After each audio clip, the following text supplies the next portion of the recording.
c'est clairement quelque chose que moi je conseille à d'autres employeurs, parce que si on devait compenser en net l'avantage pour le salarié, ça coûterait beaucoup plus cher. D'abord, c'est un souci en moins, c'est aussi simple que ça. Quand on a des enfants, personne n'est à l'abri. Et donc le fait de pouvoir se reposer sur une assurance hospitalisation et de pouvoir se dire j'ai une sécurité derrière qui me permet en cas de problème de pouvoir bénéficier de cet avantage-là, ce serait vraiment top. Et donc nous, on ne s'est pas trop posé la question par rapport au fait d'avoir une assurance hospitalisation. On a vraiment du mal à trouver des développeurs sur le marché parce que c'est vraiment une profession qui est en pénurie. Et donc l'assurance hospitalisation est aussi un bel outil de différenciation par rapport à la concurrence. Puis après, il reste encore à comparer le type d'assurance d'hospitalisation, mais le fait d'en avoir une, c'est déjà un bel élément différenciateur. J'ai par exemple eu le cas d'un collègue qui a eu son premier enfant sans assurance hospitalisation offerte par l'employeur, et le deuxième avec une assurance. Il m'a dit, il n'y a pas de photo, il faut continuer, c'est vraiment un super avantage. Je n'ai payé que quelques euros pour l'accouchement du deuxième, alors que le premier avait coûté une fortune. Et j'étais pas en chambre seul, ce qui pourrait être le cas avec, ce qui est le cas avec des KV. Donc c'est clairement un outil qui est vraiment très important dans le package. Nous, je pense qu'on n'enlèvera plus. En tant qu'employeur, quand on choisit une assurance hospitalisation, on essaie de comparer sur quels sont les éléments couverts, pas couverts, etc. La facilité d'utilisation pour le travailleur aussi, donc si y a des petites conditions qui disent que ça rentre pas dans ça c'est toujours embêtant.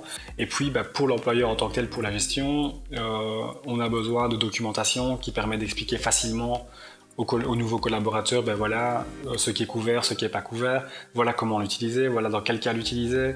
Le fait d'avoir une personne de contact, c'est vraiment super important aussi. Et donc là, on a un collaborateur de chez DKV qui vient expliquer de manière concrète, qui va répondre aux questions aussi. Voilà, moi j'ai tel problème. Et là, ça se fait de manière privative. Des fois, il y a des choses intimes, entre guillemets, ou privées. Ça ne concerne pas forcément l'employeur. Donc là, on a la chance d'avoir une personne dédiée qui peut répondre aux questions plus spécifiques. On a ce fameux outil online qui permet d'avoir la liste de toutes les personnes assurées, plutôt que d'être à l'ancienne dans des formulaires où on remplit, on signe, on envoie par la poste, mais pendant ce temps-là, la personne n'est pas assurée.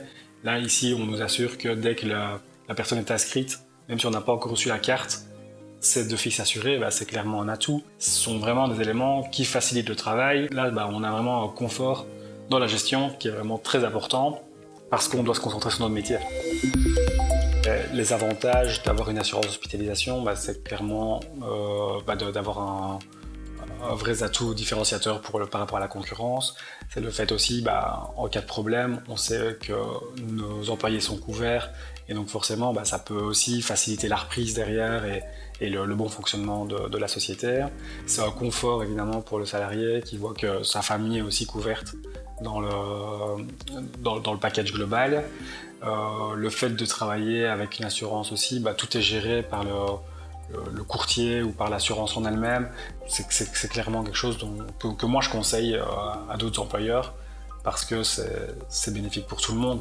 Si on devait compenser en net l'avantage pour le salarié, ça coûterait beaucoup plus cher à l'employeur. Et donc je pense que c'est un avantage qu'il ne faut plus négliger pour le moment. Tu reçois la facture, 4 000 €, montant à payer, 0. L'avantage, tu le vois là en fait à ce moment-là, mais sinon avant, super, merci pour l'assurance. J'ai pas l'intention d'être malade de toute façon, donc je vais pas en profiter.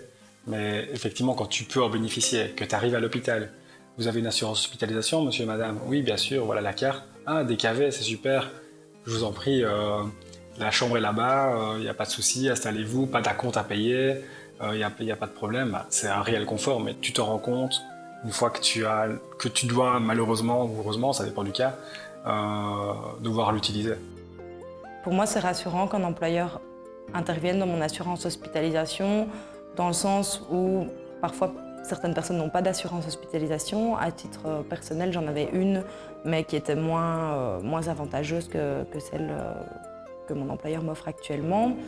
Et surtout, ça réduit les frais fixes mensuels, il n'y a rien à faire. Et puis pour moi, en tant que collaboratrice, mais aussi en tant que responsable RH, c'est super important d'avoir un package salarial optimisé et l'optimisation salariale passe clairement par ce genre d'avantages. Oui, c'est rassurant de savoir que si demain j'ai un problème, j'ai une assurance qui me couvre mieux que celle que j'avais auparavant et puis ça évite beaucoup de problèmes, je pense, d'avoir des assurances qui sont correctes.